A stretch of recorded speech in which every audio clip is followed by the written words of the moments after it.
ସ୍ୱର ବର୍ଣ୍ଣ ଯେଉଁ ବର୍ଣ୍ଣ ଅନ୍ୟ ବର୍ଣ୍ଣର ସାହାଯ୍ୟ ନ ନେଇ ନିଜେ ଉଚ୍ଚାରିତ ହୁଏ ତାକୁ ସ୍ୱରବର୍ଣ୍ଣ କୁହାଯାଏ। ଅର୍ଥାତ୍ ବିନା ଅବରୋଧରେ ଉଚ୍ଚାରିତ ବର୍ଣ୍ଣକୁ ସ୍ୱରବର୍ଣ୍ଣ କୁହାଯାଏ। ଅ, ଆ, ହର୍ଷ ଇ, ଦୀର୍ଘ ଇ, ହର୍ଷ ଉ, ଦୀର୍ଘ ଉ, ରୁ, ଏ, ଐ, ଓ ଏବଂ ଔ ଏହି 11ଟି ଅକ୍ଷରକୁ ସ୍ୱରବର୍ଣ୍ଣ କୁହାଯାଏ।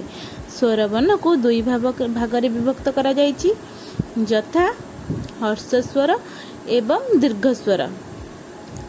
ହର୍ଷସ୍ୱର ଉଚ୍ଚାରଣ ପାଇଁ କମ୍ ସମୟ ଲାଗିଥାଏ। 4ଟି ହର୍ଷସ୍ୱର ଯଥା ଅ, ହର୍ଷ ଇ, ହର୍ଷ ଉ, ରୁ। ଦୀର୍ଘସ୍ୱର ଉଚ୍ଚାରଣ ପାଇଁ ଅଧିକ ସମୟ ଲାଗିଥାଏ। 7ଟି ଦୀର୍ଘସ୍ୱର ଯଥା ଆ, ଦୀର୍ଘ ଇ, ଦୀର୍ଘ ଉ, ଏ, ଐ, ଓ ଏବଂ ଔ।